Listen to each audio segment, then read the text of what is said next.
Hey guys, welcome to this evening's episode of 10-Minute Kick-Ass Coaching, episode number 65. Back in the studio today with the awesome fire behind us. I think this is in Norway. So every day I try to do the fireside chat if I'm in here in the studio and talk about it. One of the big things I want to talk about today is I had an actual coaching client ask me, I see on your business card it says business coach, but I also see it says mindset coach. Get a real close up in here. Go business and mindset coach. What's a mindset coach? He asked. Well, that's a very good question, and a lot of what I do when working with entrepreneurs, working with business owners and service-based businesses across the country, and I might have my first possible international client, would be mindset in order to get things done, in order to get things accomplished. So if you have, and you're going into a coaching relationship or consulting relationship, and your mindset is not to be in that relationship or not work with that person or not have that person help and guide you, then it's going to be a long road. So the mindset's very, very important. And how important does your mindset need to be? Well, I think if you want to put your, quote unquote, as the old term, put your mind to it, you'll find a way to get it done, is the core of it. If you want to do something, you'll do it. If you don't, you won't. I had a mentor of mine several years ago. It was actually one of the advertisers that I worked with, and it was early in the business. We all have that time. We're all human where we go, things are too slow. I don't understand why I'm not busier.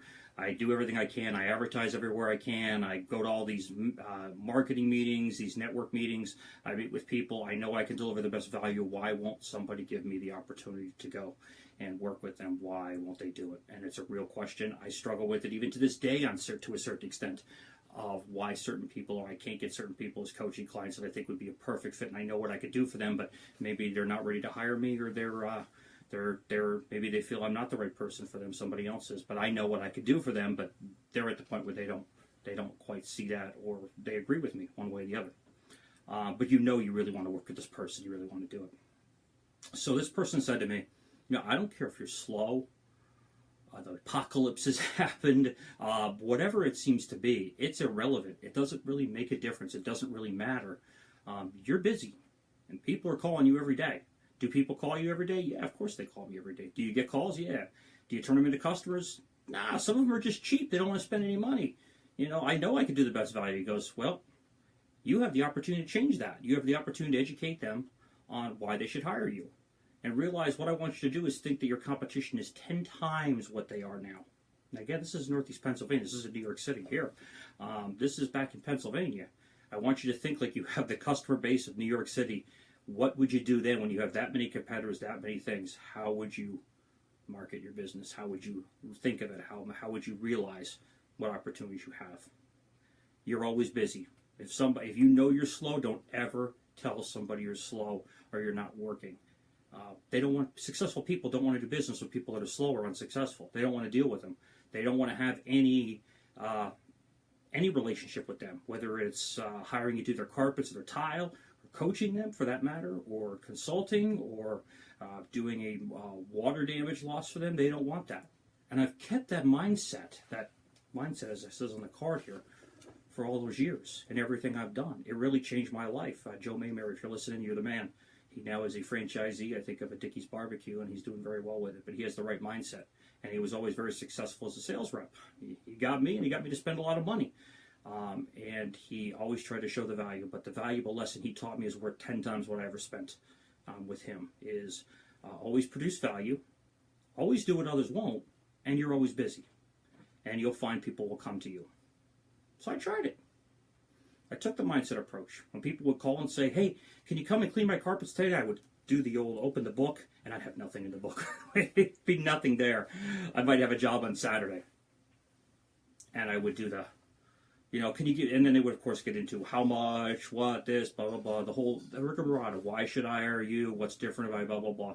And one of the tactics I used to say, hey, I use all natural systems. We guarantee our work. We guarantee our dry times. We do the best job possible. You got us professionals. They're not subcontractors. Everything that customers want to hear. Or so I thought. So at that point I says, I don't know if I can get you in this week. Now, by the way, my week is clear.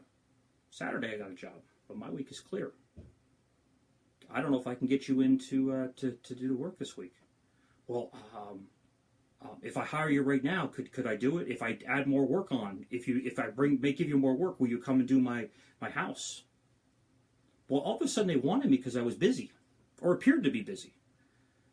I gave them the appearance that I was somebody they wanted to do business with. And if I wasn't doing any work for anybody, how good could I really be? Strange thought. Change in mindset. How good could you really be if nobody was hiring you and you weren't busy? Now, if I would have said to, let's call her Mrs. Smith, Mrs. Smith, I could do your job today. I am so damn slow. I don't know what's going on. I think the world's just falling apart, ma'am. But I know I could do a good job on your carpet cleaning, and I'll be out there in 2 hours. I'm pretty sure she would have not hired me if I said that. Now, she might have. She might have been a same-day service client, and some of them are out there. But generally, if you're wanted and you're busy, everybody wants to work with you. If you're slow, nobody wants to work with you.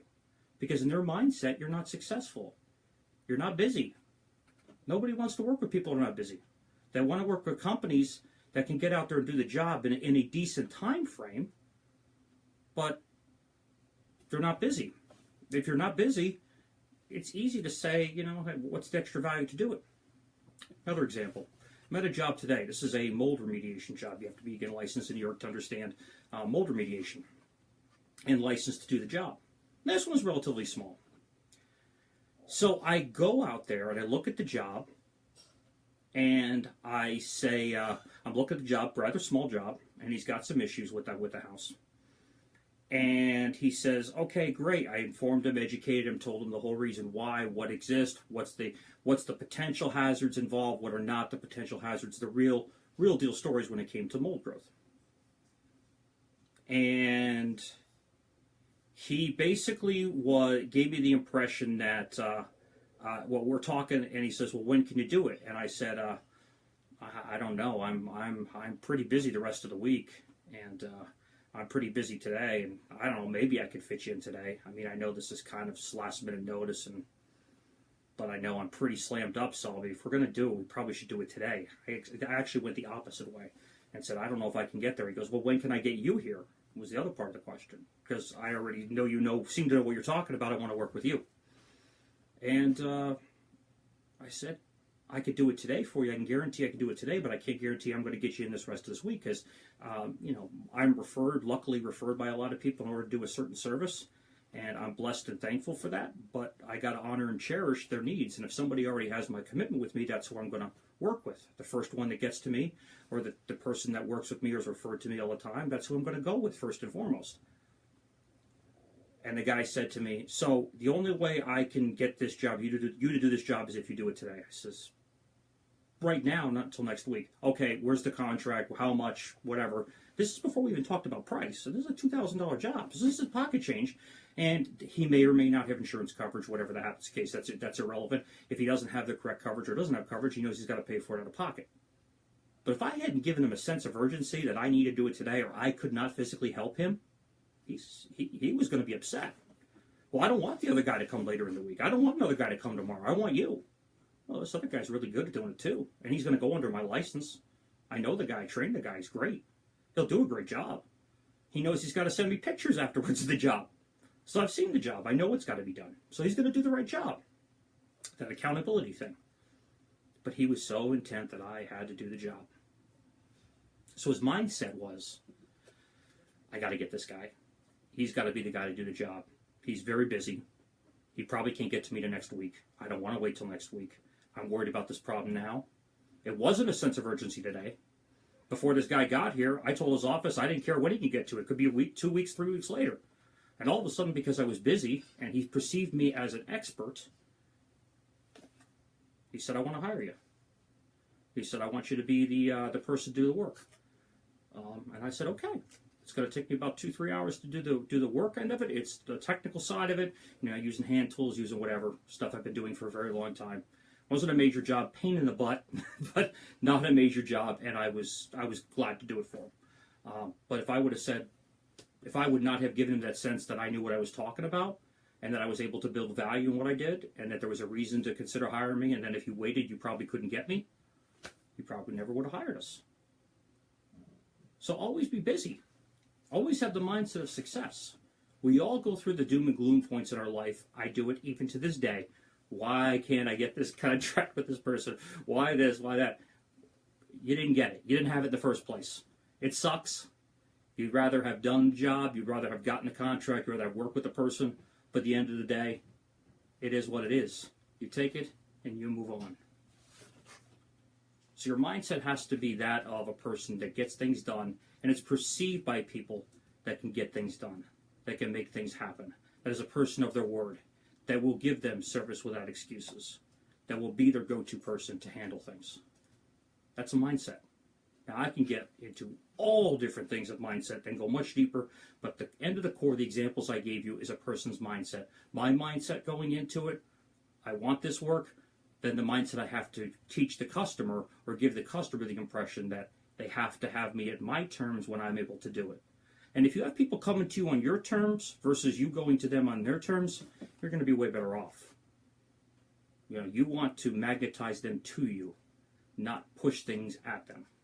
Nobody likes things pushed at them. They like things pulled to them because they're already attracted to it. And like a magnet with a ball, that magnet attracts the ball and pulls the ball to the magnet. And that's your mindset. All right, guys. Thanks for joining the episode. Hey, Ralph, what's going on, bro? Thanks for being here today. Brand new episode of 10-Minute Kick-Ass Coaching for the evening. I've got an interview with the great Rob Anspaugh coming up here at 7 o'clock. And that's in about 5 minutes. So I got to end this thing up and get ready for the next one interview. So thank you so much, and I'll see you tomorrow. Have a great day. Bye. Mindset.